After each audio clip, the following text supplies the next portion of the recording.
She thought leaving her abusive marriage was the end. However, leaving was just the beginning of unrelenting, overwhelming pain that fractured her soul. She read lots of books that talked about abuse, but those books didn't give hope for healing. She wrote Hope for Healing for Domestic Abuse, for women who no longer want to be defined by abuse, who long for healing from the one who vowed to love them, and discover there is life after abuse. Now is your chance to get this life-changing book. Go to OPS Podcast Show on Facebook, Instagram to enter daily with the hashtag #AnotherOneFree. Do it daily to increase your chances of winning. Winner will be announced October 29th on social media. Don't miss your chance to win a copy of Karen Diarma Gardner's book, Hope for Healing from Domestic Violence. Hey, come take a walk with me, not like you used to do. Do something different and put yourself in other people's shoes. Open up your mind and open up your eyes and change your direction, change your perspective. Welcome into Other People's Shoes. As you know, I am your host, Neil Matthews. Thank you so much for joining me today. Super excited about our guest coming to us all the way from Colorado. We haven't been there too many times, so that's cool. Another pin in the map today, so to speak. Speaking of pinning things and maybe making it to a map, now I know Instagram and Facebook and Twitter, they don't have maps, but they kind of sort of do because they do tell people where your location is. Super creepy on that, by the way. But in any event, I digress just a wee bit. If you haven't already, please go right now and do so. Follow us, like us, tweet us at OPS Podcast Show. Of course, we are there daily and would love to interact with you there. And if you're not sure maybe how to interact with us on another level, you can do that, of course, also at OPS Podcast Show, OPSpodcast.com. It's very confusing, but jump on over to OPSpodcast.com. Of course, feel free to leave us a voicemail, drop us a line. Tell me what you love. Tell me what you hate. Tell me about a guest that you just really resonated with, or maybe somebody you didn't resonate with. Either one, we would love to hear from you on that. But speaking of a guest, as I mentioned, our guest is hailing all the way from Colorado. She's a functional wellness practitioner who has recently lost 34 pounds in the last 4 months. That in itself needs to be celebrated. She suffered with Lyme disease, Celiac disease, Endometriosis, Hashimoto's disease, early childhood trauma. She now works with folks who feel stuck and who feel like they've lost hope. No matter how common the symptoms might be, it's never normal. Get your brain and your body back. No need to suffer anymore. Help me welcome in Heather Gray. Heather, how are you today? I'm doing great. I'm so excited to be here. Now, I know you have a goal in mind. You want how many shows and how long? I know this is a really weird way to segue into you, but maybe we can help. I haven't figured out a timeline yet. I was maybe going to ask you to see what's realistic, but I was talking to a business coach the other day and said, I want you to be on 20 to 50, guest spots. And I don't remember if he gave me a timeline. Like, what do you think is a realistic timeline? Boy, I don't know, because, we're creeping up. I say creeping slowly, like a baby crawl, creeping up to 150. By November, we'll be at 150 shows. So, that's a lot of shows as a host. Now, as a guest, I've heard people say upwards of they can do 50 shows in 50 days, which I think is crazy. That's a crazy pace. No, thank you. Yeah, that's a lot of shows, but I think it's possible. We'll help get you on your way to your goal of all these shows. So that's great. So if you're listening right now, I'm just going to tell you right now, maybe put a bookmark in this young lady right now and just say, I want to know more about her. And in fact, we're gonna help you figure that out right now as we get into her story. So Heather, help us before we get too far down a road together as we were walking this road together. Help us with this. What style of shoe do you love to wear? I love to wear them, but they don't like me anymore. I love heels. And the older I get, the more my feet and my ankles and my knees say, what are you doing? But yeah, I love high heels. I love what they do to the leg, to everything. They just scream femininity to me, right? Even though they're an absolute torturous device, but I can't get away from them. I love heels. Yeah. It's weird. I myself have never found myself in a pair of heels. So, just one friend maybe to another, should I try that to maybe help my leg, look better? Help me with that, maybe. It would be a whole nother level to, walking in other people's shoes. So absolutely, you got to try it just once. I'm not so sure I'd worry too much about what it's going to do for your leg, because I just said it screams femininity. So if that's the route you're going for, then absolutely more power to you. But well, you can kind of see behind me, because we're on a Zoom, there's some shoes on a wall kind of in the distance there in the back. And I've actually retired said shoes because they're Vans and they are used. I was going to say they look like Vans. Yep, they are used Vans. In fact, when I started the show, I wanted a used pair of shoes, other people's shoes, right? Kind of funny, but also maybe a little silly. And so I went out and bought a used pair of Vans because they look, if you look closely, our logo resembles some Vans, maybe from Wish, because copyright reasons we don't use the Vans per se. But nonetheless, I started wearing those every Wednesday when the show came out, and I started to realize that my feet hurt at the end of the day, and I couldn't figure out why. And I was like, oh, I know why. The Vans have no arch. None. And at 41 years old, this boy needs an arch. I'm not talking the golden arches. That's probably why my feet hurt so much. Boo. Bad joke there. Yeah. Anyway. So Heather, let's maybe get a little more serious here. So, when I start reaching out to folks and I, put it out on the socials that, hey, we're looking for guests. We're in a new season now, are you enough? And I start getting, fan mail and letters and tweets and DMs and all this stuff, which is amazing. We love that when that happens, throwing out that proverbial net to kind of bring in some guests.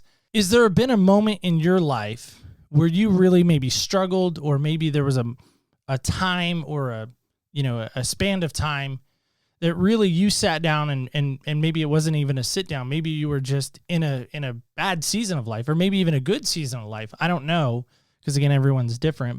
Was there a moment, or has there been a moment where you really questioned, is Heather enough? Oh, yeah, that's probably why, because you said, is there a moment? I just got out of that probably about 6 months ago. So that's been 42 and a half years of my life is what that's been. So yeah, I think that's probably why I was confused, because I was like, a moment? Yeah, you mean my whole life? Yeah. So, I mean, it starts back in childhood. I was raised by a couple alcoholic, drug addict, very young, had me at a really young age. And I got told pretty early on that I wasn't going to amount to anything. I wasn't smart. I definitely wasn't pretty. I was fat, so you get these programmings in, starting at an early age, and it sticks with you for a really, really, really long time. Like, I've been working really, really hard. It's like my main focus right now is trying to unravel the early childhood trauma that kind of got stuck in my nervous system and what kept me sick for also so many years. So recently I've had to come to terms with me being enough, because in order to get me out of that sickness and out of this mindset, I've had to spend, tens of thousands of dollars getting myself better. And if I didn't think I was enough, there's no way I would have gone through with that. There's no way I would have put that burden on my family. There's no way I would have let us go into debt. There's no way. But I recently have figured out that I am enough, and that I love myself enough, and that I'm worth it. And God put me here for a reason, and I need to not give up just quite yet. Wow.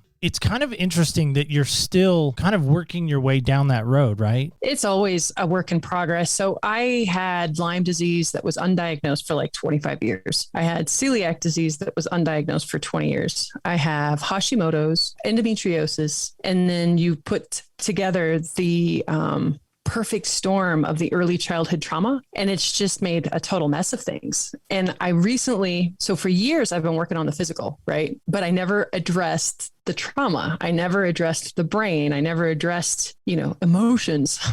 I would make fun that, I accidentally fell and slipped in some emotions. That's okay. I'll brush that off and, keep moving.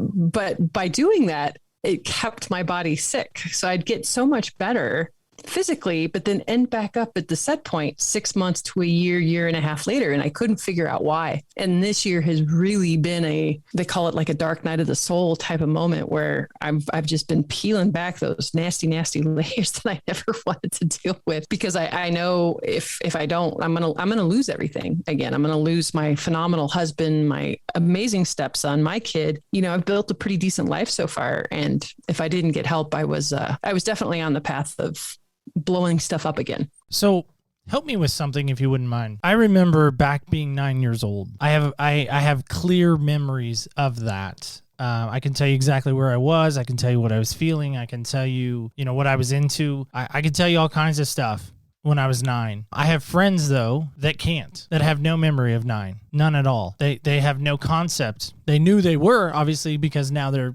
such and such age now. But they have no memory. They have no childhood memory. In fact, I have a sister cousin who has had so much trauma in her life growing up that she has no memory also of her childhood. She's zero. She has foggy little snapshots, almost like Polaroids. Like, and a picture maybe will jog a little bit, but she's not positive. Is that real? Is that made up? Is that kind of what you're saying in some respects when you look back on that childhood trauma, that there isn't that for you? And if so, maybe help me with that. Oh, absolutely. And the funny part is, most people who've experienced that level of trauma don't even realize that they've experienced that level of trauma, because the brain has taken that stuff and buried it deep, deep, deep into the body, right, to protect you. And so because I wasn't walking around like this gaping wound, I didn't realize that was the issue that was going on. So no, I remember nothing before the age of 13. And then 13 to 18 is spotty at best. But mine was like a perfect storm. When you've got chronic disease, also creates trauma. So if you have a chronic illness, especially one that likes to attack the brain, that creates trauma. And then the early childhood trauma, and it just wiped. I used to laugh. Have you ever seen the movie 50 First Dates? It's like one of my favorites. And, every night she'd go to bed after a head trauma, and she'd, wake up the next day. And I was never that bad. I remember when my kid was little, I would take so many pictures because I was so afraid that I was going to forget him.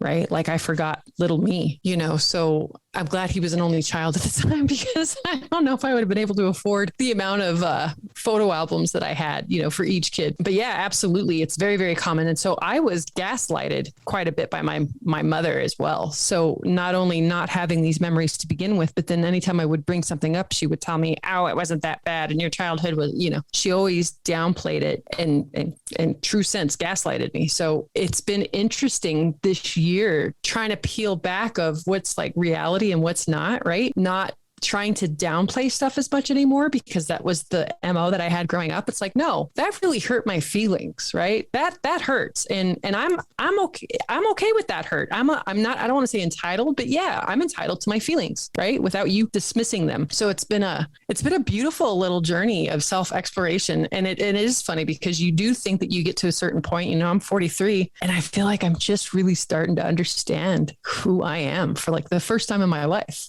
And it's such a beautiful gift. That's sad on so many levels, right? It is. You've referenced 50 First Dates, of course, Adam Sandler movie. Drew Barrymore.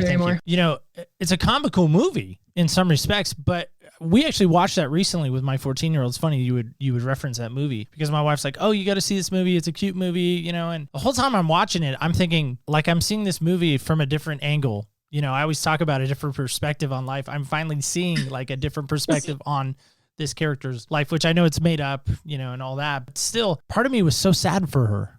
So sad for her, so Right. sad for her family. Because again, not to wreck the movie for those that haven't seen it, spoiler alert, but that movie's old right, enough. If yeah, they haven't come on. seen it yet, it deserves Exactly. to be spoiled. They're recreating the day of her accident. So many, and I'm like the thought process and the rigmarole and all this stuff that they go through every day, and you see that played out in the movie, and I'm like, this is just terrible. Anyway, Yeah. that for me, when I hear all of you, when I hear you kind of lay that out for us, kind of put it on the proverbial table, if you will, what I also hear in that is there had to be a catalyst. There had to be something that said, okay, Heather, enough's enough. Again, you said it. You're 43. I didn't. You said it. What was the catalyst that finally said, hey, enough's enough. I got to get help in this regard. I got to find out what is all the baggage that you've been carrying around. Why now? Why all of a sudden? I answer it gladly. I'm an open book, because if anybody can glean anything from my story and get hope, that's why I do this. But it still hurts a little. So I said I recently married an amazing, patient, just incredible, loving partner. Unlike my first marriage, it's so blessed. And my stepson is incredible. When I'm not well, I turn into a miserable, nitpicking, angry person to be around. And I was picking on my stepson one day before school because he didn't do such and such right. And my husband, God bless him, said, Heather, you need to figure this out because I'm not going to stay married to an angry person. It was just such a wake up call for me. Like I've let this get too far down the road. Graduated as an FDN back in 2013. So I'm a functional diagnostic nutritionist. And that was shortly after getting diagnosed with Lyme and celiac and all that fun stuff, and turned my life around once before. And my ex-husband was convinced that I was just a miserable person to my core. And I never took that on. I didn't know why I was so miserable and angry, but I had a really good reason. So I hate using this expression, but Karens, if you ever meet a Karen, show love and compassion because no healthy person acts that way for no reason, right? So here I am. Yeah. So then I went through a divorce and was on like this 7-year spiritual journey, trying to figure out what made me tick. But in that sadness and loneliness, I went back on my healthy eating. I went back on some of my healthy stuff that I had set up for myself. So I gained weight again. I was inflamed. I was in pain. I was eating stuff I wasn't supposed to. I wasn't sleeping enough at night. So I had gotten out of all the things that changed my life once before. Fast forward and now we're in this fight and he flat puts his foot down, and he doesn't put his foot down with everything, like anything. Like he's so easygoing. It's ridiculous. So when he does finally pipe up and say something, I know I had to take note because I knew, this wasn't just a warning. This was a, Heather, you need to recognize. And so I did. And that was, I want to say around December or January of just this last year. And I've been on quite the journey ever since. So I went through my program as an FDN and I've lost 33 pounds. I'm sleeping at night. My brain is working again. My inflammation is down, but I'm still noticing some of these patterns of anger, some of these patterns of snappy reactiveness. And so I've been digging in deep. I just got off this 2-week summit called The Biology of Trauma. And I loved how they put everything I've learned like in one cool package, basically saying, like if you're treatment resistant, right, which isn't a term, you're going to therapy. But then after you leave therapy, you go out and you eat from the big golden arches that you talked about, right? And you're causing inflammation in your brain. You're causing a leaky gut, right? How long do you think it's going to take for you, or will you get better at all, right? If you continue to undermine what you're doing in therapy. So I was the opposite. I was doing all the functional body stuff, but I wasn't addressing the brain and the trauma stuff. And so I knew that I had to put the two together. I needed to marry both worlds in order to truly find health and happiness. See, I just think that's so, I'm always fascinated by what the catalyst is, right? Because I do think there is something that triggers people to finally say, okay, enough's enough. And maybe that's why we're in this season, right? Because I think people do resonate with where you've walked through. Maybe again, they're not, a friend at work said to me recently, he said, your show, you should really maybe rename it to In Your Moccasins. And he said, but is that like making fun of Native Americans? I was like, I hope not, but I like the phrase, But I think so many times we don't really stop and slow down and realize, to your point with the Karen, of what really somebody's going through. It actually reminded me of this song, and I was looking for the lyrics. That's maybe this will help a little bit, but it's a band way back, Sawyer Brown. So Google it if you want, but Sawyer Brown has these lyrics. It says, everybody's busy in their own situation. Everybody's lost in their own little world. Bottled up, hurried up, trying to make a dream come true.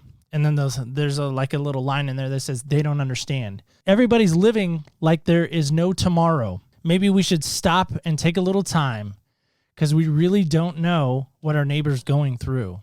They don't understand. Now imagine just for a second with me, Heather, just imagine, use our imagination here like Mr. Rogers taught us. Imagine just if somebody had come along to you as a young little girl prior to 13, maybe even again, going back to 8, 9 years old, whatever it may have been, and just put their arm around young little Heather and said, Heather, you're going to do so much more than you know. Heather, you're not ugly. You're not fat. You're not stupid. You're angry, but we're going to work on that because that we can fix. What would that have done to you? And I know we're talking hypotheticals, so maybe it's hard to say, but if somebody had done that to you, what would that have done to you? I mean, geez, it would have been life-changing if I would have believed them, because when you had these messages kind of beat into your head for such a long time. Like, so I'm working with a client right now and we're talking a lot about mind talk, and being nice to yourself. And half the time she's aware she's saying, and half the time she's not, because we've just been beating ourselves up. I love that meme out there that was like,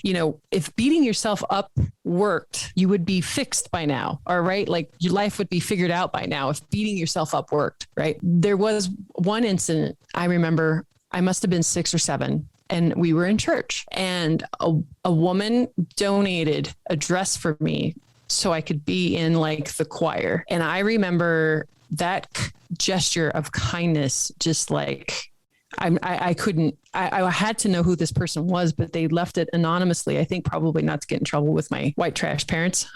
They didn't want to cause problems. So God bless them. But man, I mean, I didn't know kindness like that existed in the world. Like, a dress, so it gave me a little bit of hope for a little while, and then, never being able to find her. And so I'd always have these little beacons that kind of kept me holding on throughout my life. Thank God. I did end up, with my first suicide attempt at the age of 15. And then again at 17, the great Lord has definitely put people in my path to kind of help keep my head straight with the path that I was on, because I didn't have a lot of that encouragement. I didn't have a lot of that support growing up a lot more till recently. I've been very good about trying to pick my tribe better, because I was such a empty cup that, couldn't fill. Anybody would give me any kind of attention, and it was good attention.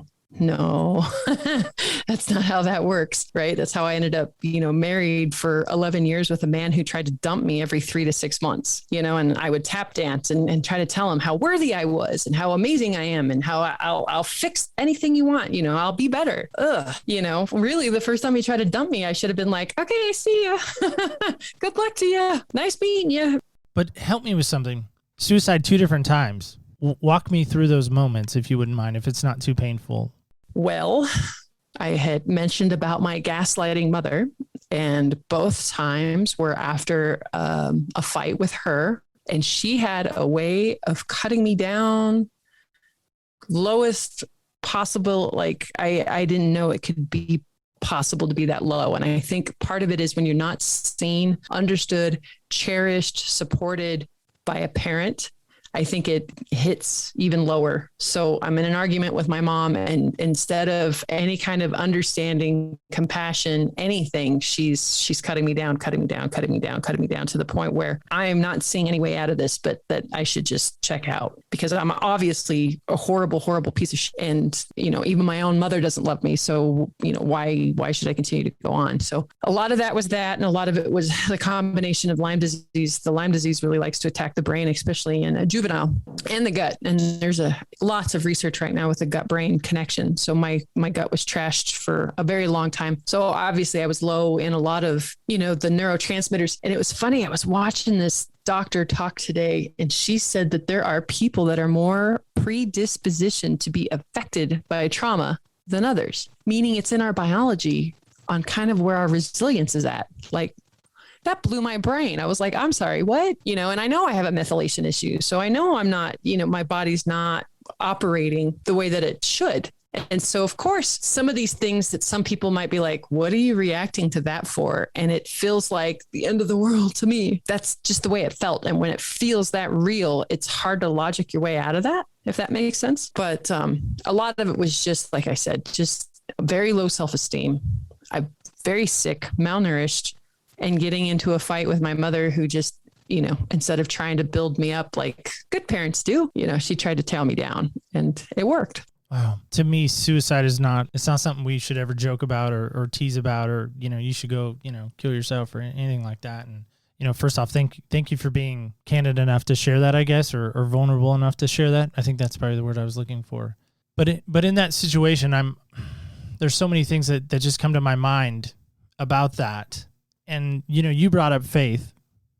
You brought up going to church. You brought up the lady that gave you the dress. That probably changed your world forever. It kind of reminded me of Pollyanna in that movie. I don't know, again, I'm just a movie guy today, apparently. But in that movie, she gets the doll, right? And that's all she's ever wanted is this doll. She didn't even know it, but she wanted a doll. Just breaks my heart even just thinking about this movie, Pollyanna. And I'm putting you in that situation with the dress right now, and it's just breaking my heart a little bit, a lot of it actually. But what I'm wondering about in that moment and in the moments over your whole life, the span that you've been in, have you ever played the blame game with God? Have you ever just been like like angry driving down the freeway in Fort Collins, just screaming at the top of your lungs, like, where are you? Tell me about that. Absolutely. And I remember, when you don't have a lot of good support people guiding you, and then to be able to answer these existential questions for you, right? You do. I absolutely had a falling out with God. And especially, I remember shortly after having my kid, just feeling so flippant vulnerable to the world, with this little itty bitty baby.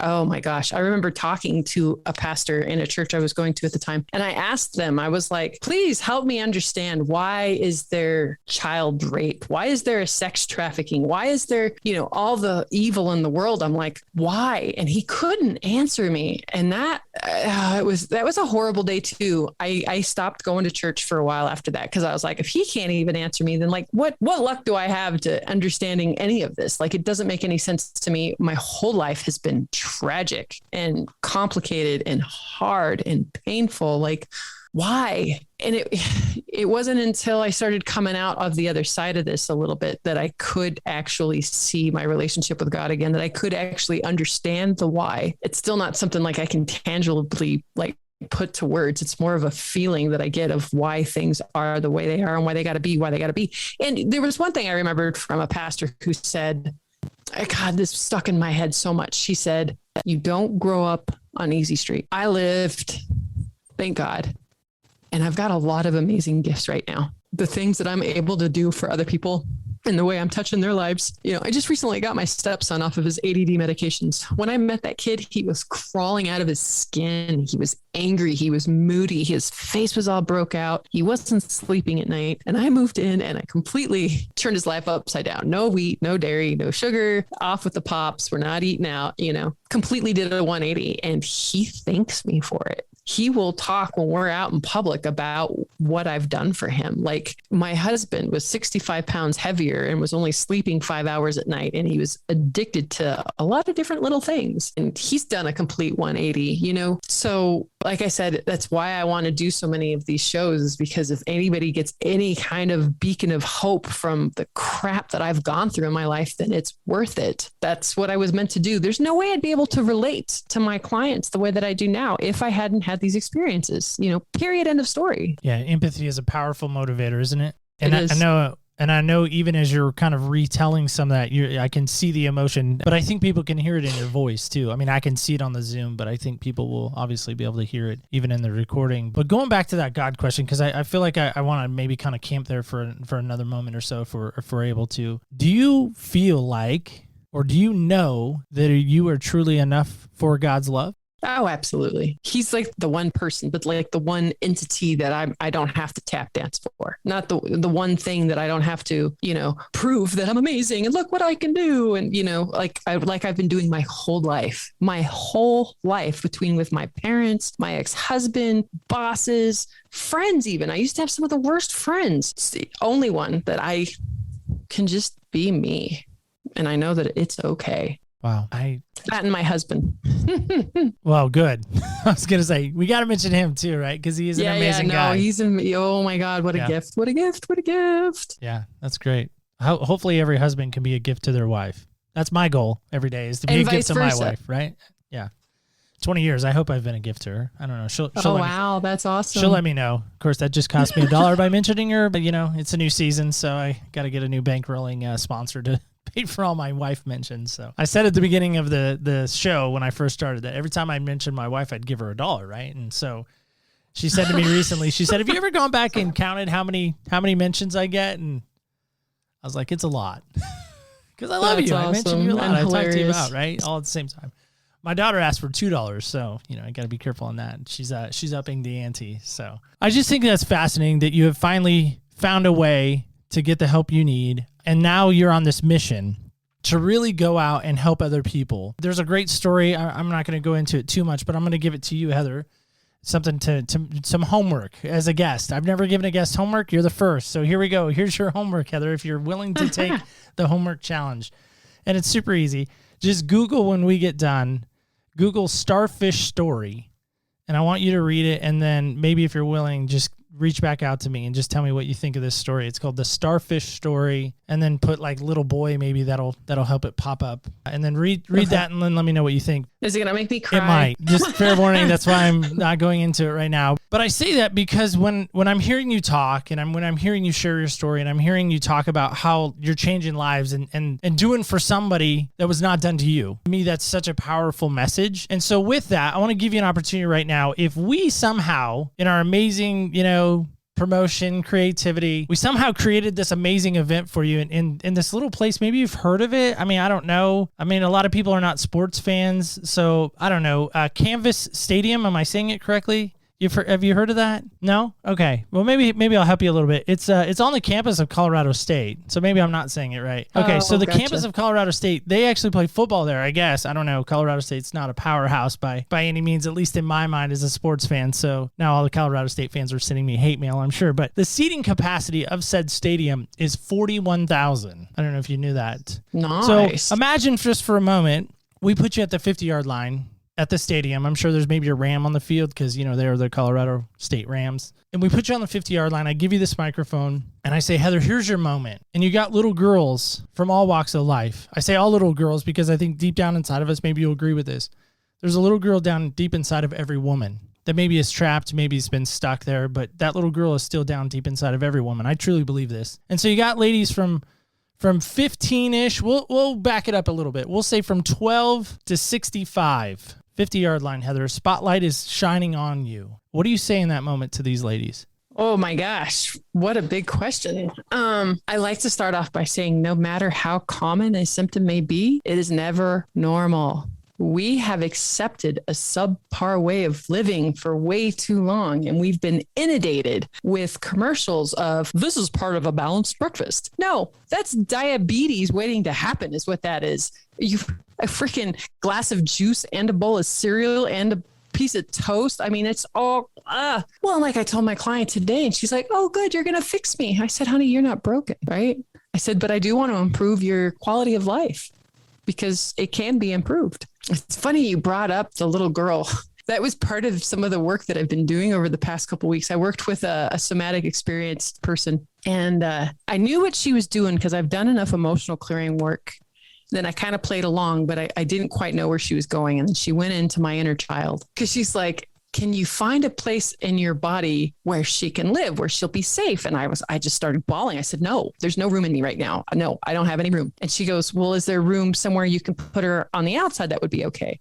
And I was like, yeah, sure, in the corner of my bedroom. And they're like, well, can you give her a blanket? I was like, yeah. Can you give her this? Can you give her? And by the third time she asked if I could give her something, I just blurted out. I said, no, I've got nothing more to give like this. And she's like, well, no wonder why you're such a reactive person, right? Like you are empty. You're empty and she keep trying to give. And she's like, I highly recommend that you spend a little bit more time with that little girl and with yourself, while you're on this journey. I don't know. I just thought it was fascinating that came up and you're talking about the little girl, and that like bad behavior. And I don't even like using the word bad or good, because all emotions are there for a reason. But there's a reason behind the reason why you're feeling the way you're feeling. And you don't have to just dismiss it to that time of the month or dismiss it to, oh, you're just being difficult or, any of the stories that we get told, especially as women,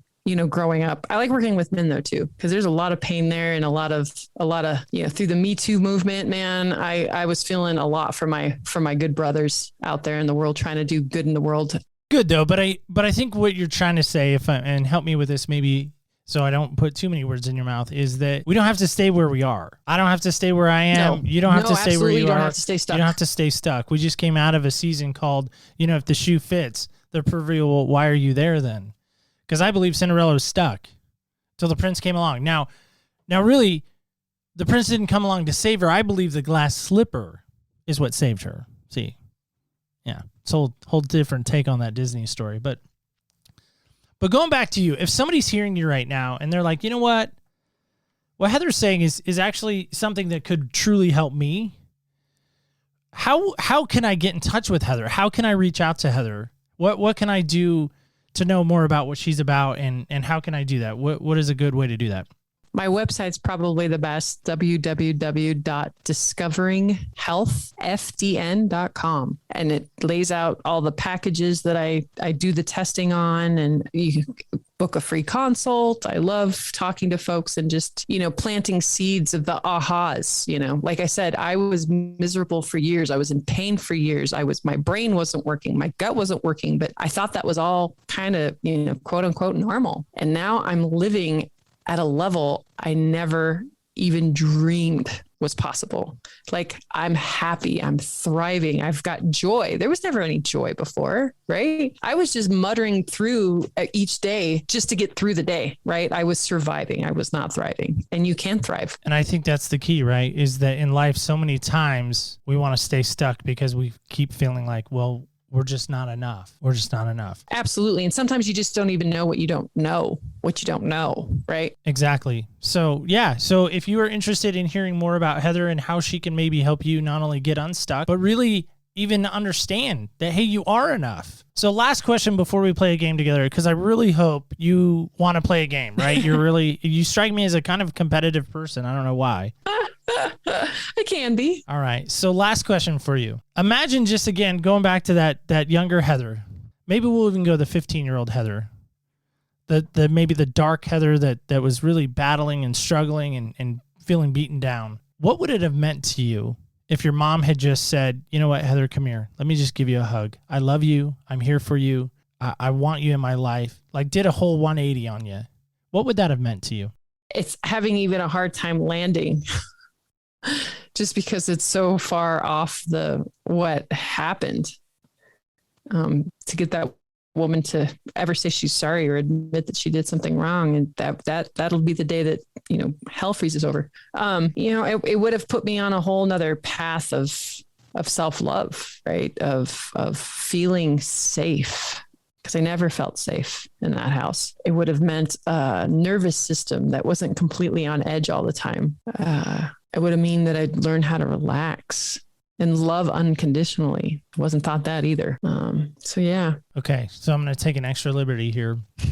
What would it take for you to actually forgive her? Oh, I have.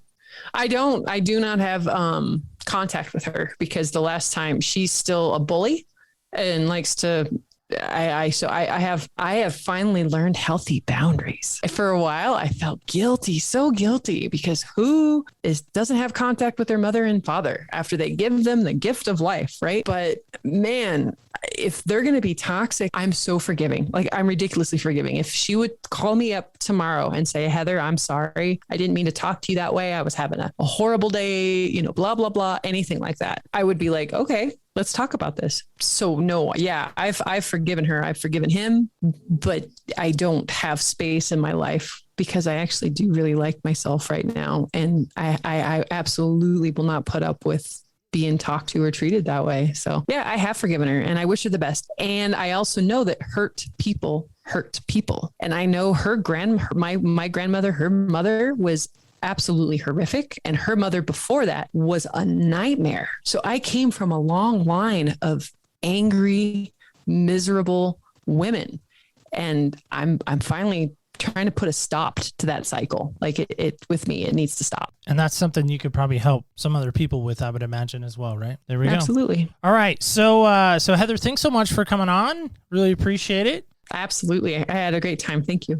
Well, let's play our game together before we let you sneak on out of here. So here's our game. It's a game we like to call Senseless because, it's just fun to have kind of a senseless kind of game to end the show with. Now, I know you were making fun of me a little bit on the onset because you're like, what is with all the North Carolina stuff? You live in Oregon. Act like you live in Oregon. And I was like, well, listen, I'm a big Tar Heels fan. So there is the famous North Carolina Cup. I tried to get a Colorado State Cup, but I don't know.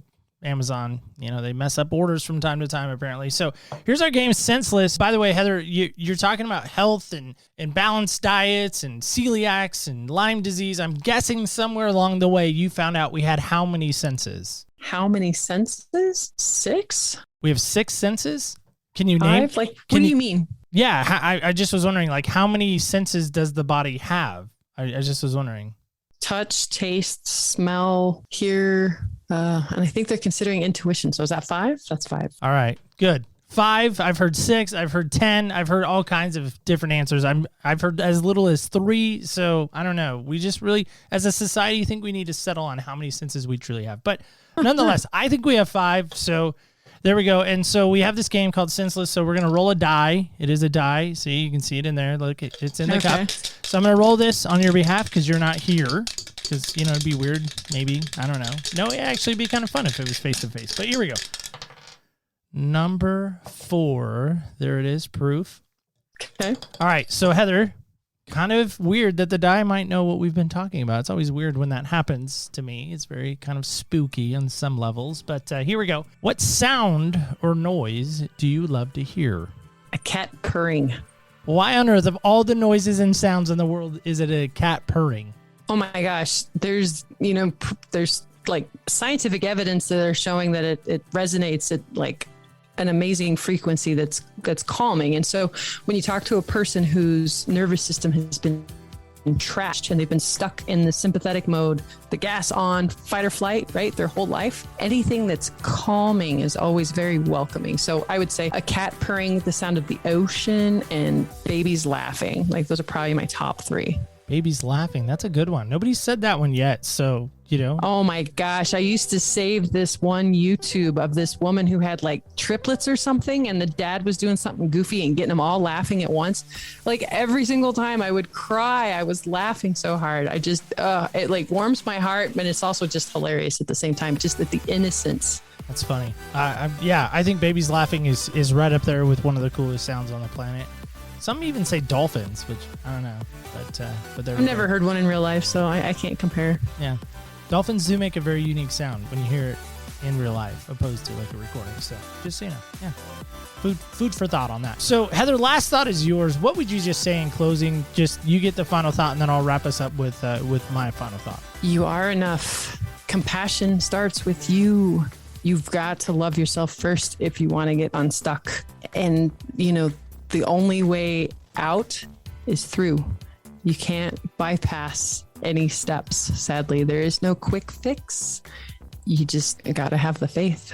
Yeah, and I think that's so important. And would you even maybe add to this that you are enough for a hug? Oh, absolutely. Okay. That's one of the things they've been teaching us in the somatic experiencing. It's one of the grounding techniques is to actually hug yourself and play with how tight or how high up. And what really got me is when I leaned my head on my hand and it actually felt more like somebody else giving me a hug. That's powerful stuff. Well, again, Heather, thank you so much for coming on. We truly, truly appreciate it. Thanks for having me. I had a great time. I really appreciate it. So guys and gals alike, often I leave you with a challenge, and this is no different. I know it's COVID. I know we're all not supposed to, really be within 6 feet of everyone. I don't know about anybody else. I'm kind of getting tired of that. Show of hands. You don't have to show your hand right now. I mean, I know it's already up. I do. But I'm going to challenge you this week. Set that aside for just a second. I know it's going to be more than a second, but set it aside. Is there somebody in your life right now that you're thinking of? I'm just going to start having you think through some names, through some people that you know. Maybe it's a church person. Maybe it's a coworker. Maybe it's the barista. Maybe it's just somebody that you don't even know. It's random dude, random gal, whoever it may be. But I'm going to ask you this question right now. Here it is. You ready? Is there somebody this week that you can go give a hug to? Because just maybe. And I could be way off base here. So send letters, send emails, send a fax, send a text, send whatever you want. But maybe I'm way off base here. But is there somebody this week that you can go to and say, listen, I know you need this and you're enough. And then give them a hug. And I don't mean just like this little 5-second hug. I mean a full 10-seconder, maybe even a 20-seconder. Just hug them. Mask or no mask, just get in there and hug them. And then afterwards, I want you to look them right in the eye, maybe hold their shoulders, maybe 6 feet apart if you can, or maybe 3 feet apart, and just look at them eye to eye contact, and just say, listen, this crazy guy out in Oregon, he's obsessed with shoes, obsessed with North Carolina, talks about his wife way too much probably, loves his daughter, but he told me that I'm supposed to tell you that you're enough and that you're worthy of this hug. And I just wanted you to know that. Can you do that for me this weekend? In fact, if you do, which I hope you do, not if, when you do this, let me know. Drop me a line. Send it to me on Instagram. You can reach out to the show. But I really want to know if you do this. Really take this challenge seriously, because I truly believe everyone is enough for a hug. They really are. So let that be our challenge this week. And I just want to remind you of this, of course, as I do so often. Remember, when you walk in other people's shoes, you really do get a different perspective on life. Thank you so much for listening, and stay tuned until next week when we walk in other people's shoes.